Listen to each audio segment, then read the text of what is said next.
Well, hello to you and welcome along to another Jenny Kirk video here on my YouTube channel. It's really good to have you along. Thanks for watching.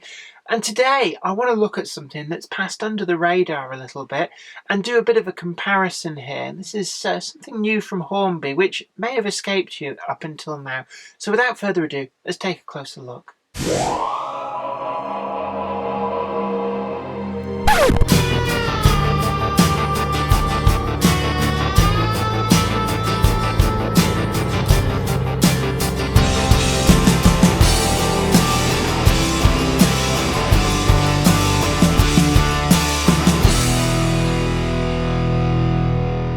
It's really pleasing actually to see these. For quite some time now, Hornby has had some pretty well decorated private owner wagons in their range, but they've been let down by a very poor chassis that included moulded on way oversized tension lock couplings, which are referred to as goalpost couplings because of the size. But this here, it's a 3-pack set, but it's one of several new items that Hornby have released with the new retooled chassis. And I've seen no announcement on these. It's really quite strange. You would have thought that Hornby would have been championing these even more so, but they haven't, so it's left it to people like me to point this out to you. So what we've got in this set is actually a good representation of the 3 wagons that Hornby have retooled. So we're going to be able to have a look at each of them. And I saw these and I thought, hold on, they've changed. I need to have a look at these. So we're going to start with, let's start with this. It's the end door tipping 7-plank wagon, and the one that comes in this set. We've got this I.W. Baldwin and Company, and this will be a faithful reproduction of the full-sized one, but they've basically gone against everything in Wagon Painting 101, the original owners, and they have covered it in this copperplate handwriting sign written text. That would have cost a lot of money because somebody had to paint all that by hand, and it's almost illegible, especially when the wagon passes by or gets a bit dirty. So not the best advertisement, but certainly in model form it provides a platform that's actually really difficult to reproduce.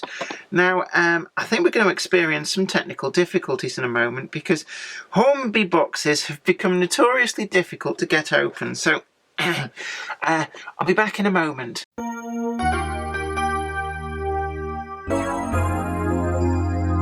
Okay, well, we've managed to get it open. Just using a credit card or something is normally the easiest of ways. Let's get this free from all of its packaging, and what I want to do is compare this to some of the other wagons. I mean, the standard of tempo printing today is second to none, and there's not really anything new to add to about that. It's an interesting livery, and it's one which could have actually been make or break for this wagon. There's a lot of writing, as I said before, and not much in the way of graphics, but it's been expertly reproduced by Hornby here. It's very sharp. The tempo printing is really just what you'd expect. But the rest of the wagon, what we really need to look at is the chassis, because this is the bit that Hornby have tooled up new.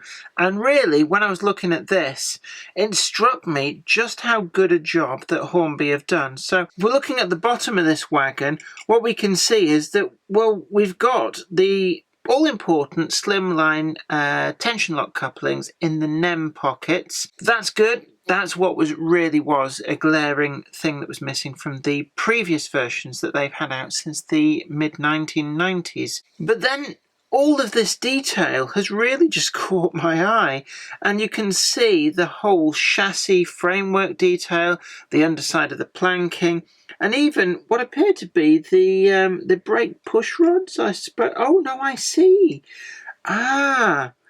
The couplings actually have quite a degree of flex, and you can see there, they're on these sort of plastic tails, and they pivot about this screw that's hidden between the axles, and that is a standard NEM pocket, but they've got this flexing, which that's something I've not really seen since the days of the long wheelbase Hornby wagons of the 1980s, things like the OAA and the VDA wagons that they did.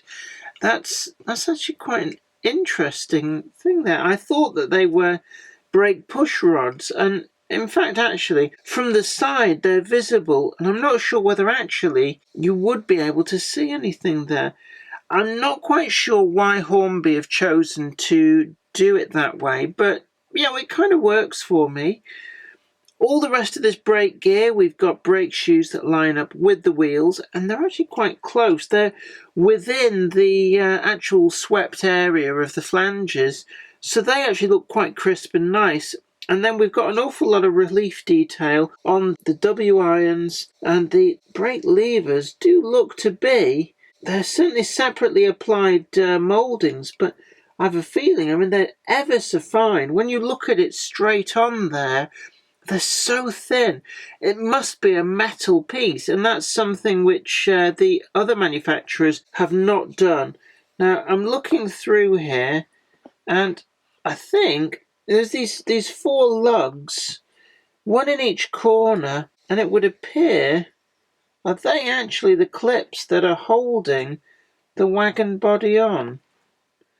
I really don't want to press them out because the plastic doesn't seem to have a lot of give in it, so I'm really worried that I'd snap them off. But it does appear that the body on the top is just a clunk-click fit into with those lugs.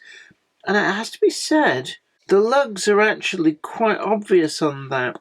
So there are a few detractions on this, which the closer you look, the more they come to light. The strange self-centering mechanism on the couplings, I can see why they've done it, and certainly that's a lot more robust than what we've seen from some of the other manufacturers.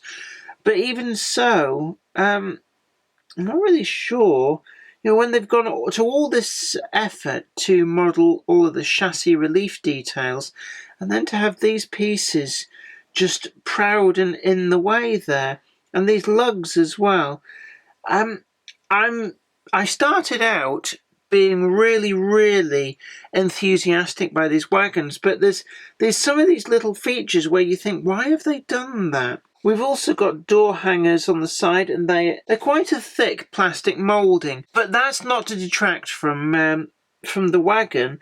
From pretty much every viewing angle, you wouldn't actually notice, so that's probably designed clever, where it's actually a clever way of doing it. The buffers as well, worth a note, they're very fine metal turned items. They're not sprung, but they do look exceptionally fine and well, they are really nice.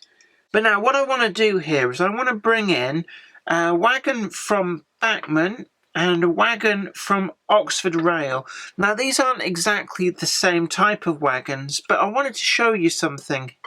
And that is, if we take the Bachmann wagon, which is largely considered the game changer in the model railway world, certainly when this came out in about 1997, it really blew away all of the competition. But if we put these 2 wagons wheel to wheel, we can see that the Hornby one is actually quite a noticeable amount longer. And the reason for this is that whilst Hornby have retooled the chassis, they haven't retooled the tops, it seems. And that means they're still working to this oversized length that they kind of inherited on these wagons from the original Airfix toolings. And that's been perpetuated through this retool. And it isn't necessarily apparent until you compare it like for like with another wagon such as this from another manufacturer, and we can see there that the length difference is actually quite striking. So there's a lot of points to knock off this wagon for what really are some quite silly inaccuracies. Yes, that chassis is streets ahead of the Bachmann model, but you wouldn't normally see that when when are you going to have these wagons upside down?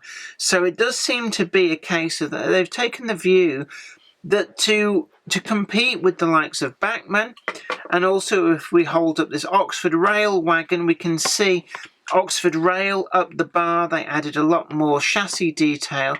Hornby have gone over and above even that.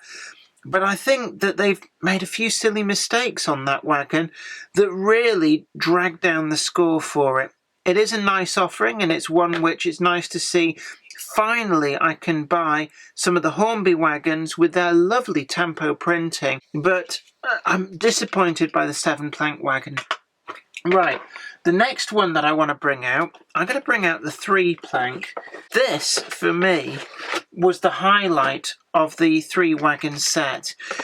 It's very much a pre-grouping design. It's got the wooden chassis, which is something which, if I bring this back in, that's got a steel chassis, so that's very much a late wagon design. But this, with the wooden chassis, that's more akin to the likes of, I've got the 4-plank wagon here from Oxford Rail. That's more in keeping with that. I do like that. We've also got, in terms of length, we talked about the overscale length for the 7-plank, but we've got there is just slightly longer on the wheelbase than the Oxford Rail 4-plank. In terms of actual wagon length, they are exactly the same length. So I think that this wagon hasn't suffered from needing to be stretched quite so much. And I have a feeling that this is a wagon which Hornby tooled up from scratch in the 1990s, so that the top is not burdened with this heritage from the Airfix range, which seems to have afflicted the 7-plank. In terms of livery details, the tempo printing is exquisite on this, and that really is something that we'd come to expect from all the manufacturers. The buffers, again, we've got the same turned metal buffers, and the brake detail, well, we've got such fine detail on these brake handles. That really is exquisite. We've still got this strange self-centering mechanism in there, but overall, I think that this really is the highlight of the triple wagon set. There's not a lot I can fault with this, and it's something that they are available separately. They've got some announced in the catalogue, and I'm very much looking forward to the South Eastern and Chatham Railway liveried version that's due out later in the year. It's just a shame in a way that the North British liveried version came out with the older style chassis in a few months ago, because that would have been nice to see to this standard of moulding. I'm going to put that now to one side. And I'm going to break out the final wagon in this trio. Now this is the 5-plank wagon. So across this range we've got the 3 different wagons that Hornby have retooled the chassis of. And this again, unfortunately, shares a lot of heritage with the old Airfix range. So whilst the 3-plank wagon is exceptionally good, this I think we're going to find is, it's on the same length chassis as the 7-plank wagon. In fact, when we turn that over and look at it, what I'm seeing there, just turn them round, it's exactly the same chassis. We've even got these lugs holding the top on, so it's going to have all the same foibles that I've already picked up on with the 7-plank wagon. When I look again at the 3-plank wagon, that chassis really, we don't have these clip-on lugs in the corners. That really is a much, much better wagon. In terms of tempo printing, it's perfect. I have to say there's nothing that I can take away from this for the tempo printing, but the wagon itself, it does suffer from the same inaccuracies that the Airfix version that was out in the range previously did. The newly retooled chassis is very, very much welcome, but I think it has to be said that this set is very much like the curate's egg. We've got some things very good, other things not so good. Is it worth it, value for money? Yes. The price for this triple pack is reasonably favourable for the 3 wagons when you iron out the purchase cost over those. In terms of would I buy any further releases from these particular wagons, I would have to say yes, very much so for the 3-plank wagon. This is a superb wagon. Hornby have made every effort with this, and what we have got is an eminently suitable wagon for the pre-grouping period, which is scheduled to come out later in the year in a number of pre-grouping specific liveries. And yes, I will be buying these as they come out. In terms of the 7-plank and the 5-plank, I have to say that I would probably find myself thinking twice before I bought them from subsequent releases. It would depend very much on a combination of price, and the liveries would have to be must-have liveries. So it's good to see that Hornby are starting to make an effort to improve some of the things that have been in their range for a very long time. But I think in certain cases, as per these two, there's still some mileage left to go. An overall score for these, I think I'm going to have to score these wagons separately. I'm going to give them a 6, a 6.5, but this wagon, this gets 9.5 from me. This wagon really is the standout piece. Well, I hope that's been really informative to you. Don't forget to like this video and also share it as well. It's really important. Let somebody else know about these videos if you've enjoyed them. And if you've not already done so, also subscribe to the channel and ring that bell so you'll be the first to know about new videos as and when they go up. But until next time, this is me, Jenny Kirk, saying thanks for watching and you take very good care of yourself. Bye for now. Today's video has been brought to you in part thanks to the generous donation of my fans on Patreon. And a special huge thanks goes out to Anthony Kidson, Mark Anthony and Michael Churchwood. If you'd like to help support the show, head on over to patreon.com/Jennifer Kirk. Thank you. Today's video has been brought to you by my books, Bringing Home the Stars, Twinkle Little Star, and also you can get the complete comic collections of All Over the House, Books 1, Books 2, and also the wacky zany Life of Knobty Mouse. Thanks and catch you later.